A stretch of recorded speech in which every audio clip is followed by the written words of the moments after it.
this section, we also need to be able to solve some more complicated word problems. So we're going to talk through a couple in each of these videos. If we dive in with this one, it says in 2007, there were 13,300 students at College A with a projected enrollment increase of 1,000 students per year.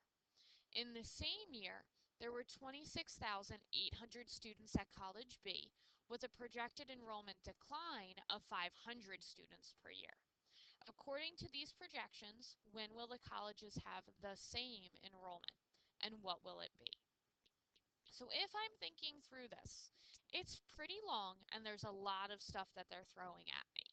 So they tell me stuff about College A and about College B. So that's how I'm going to organize my first set of information. I'm not going to dive in and try to write an equation right away. I want to organize what I have. So they tell me in this first sentence that I start out with 13,300 students at College A. And then they tell me that it's going to increase. So it's going to go up by 1,000 students per year. Then they start talking to me about College B, and they give me the information in about the same way. They tell me how many students they start out with, the 26,800, but instead of increasing, they're decreasing. They're declining by 500 students per year. So now that I've organized what they're giving me, I need to focus in on what they're asking me. They want to know when. So that means my answer is going to have something to do with time. The colleges will have the same enrollment. Remember, the same is the equal sign. So I'm trying to figure out when College A is going to equal College B. Now, the only thing that has to do with time, if I look at my information, is this per year. So I'm going to let my x equal the number of years. So on the left-hand side of the equal sign, I need my College A. They start out with 13,300 students. They're increasing, so I need to add 1,000 students per year. So I need to do that 1,000 times x, because my year is my x. In College B, they have 26,800 students. They're declining, so I need to subtract 500 students per year, and that year is still x. Now use your skills to practice solving this equation. When you solve the equation, you find that x equals 9. Always look back up at the problem because a lot of these problems ask for more than one thing. And we always need to include units in our final answer. So if we look up, they asked when will the colleges have the same enrollment? And we said that X was the number of years. So we could say that they will have the same enrollment in 9 years because our X equals 9. The other way to answer that question is that they told us all of these original students were in 2007. So we could take 2007 and add 9 years to it and find that they'll have the same enrollment in 2016. Now there was another question though. They asked what will it be, and by it they mean the enrollment. So we need to find out how many students will actually be enrolled in both of these colleges when they're the same. Because it's when they're the same, we can plug this into our information for College A or for College B. It does not matter. So I'm going to plug it in to my information for College A. So that was our 13,300 plus 1,000 times x. But we know that our x equals 9. So I'm going to plug in 9 for x.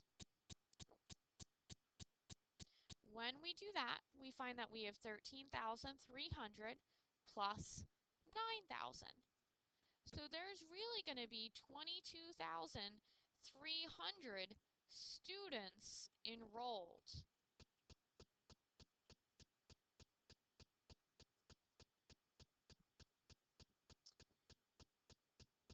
The next question talks about energy. The percentage of energy used by China exceeds Russia by 6%, and the percentage of energy used by the US exceeds Russia by 16.4%.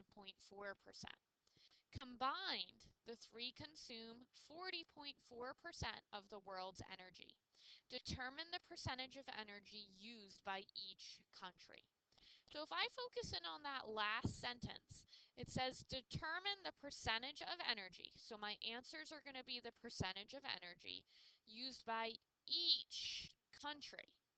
So I need to look back at the problem and look at the countries they're talking about.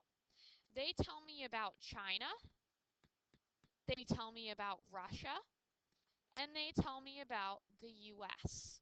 So just like before, when I organized my information based on colleges, I'm going to organize my information based on country. So if I look back through the problem, they tell me the percentage of energy used by China. So they're telling me stuff about China.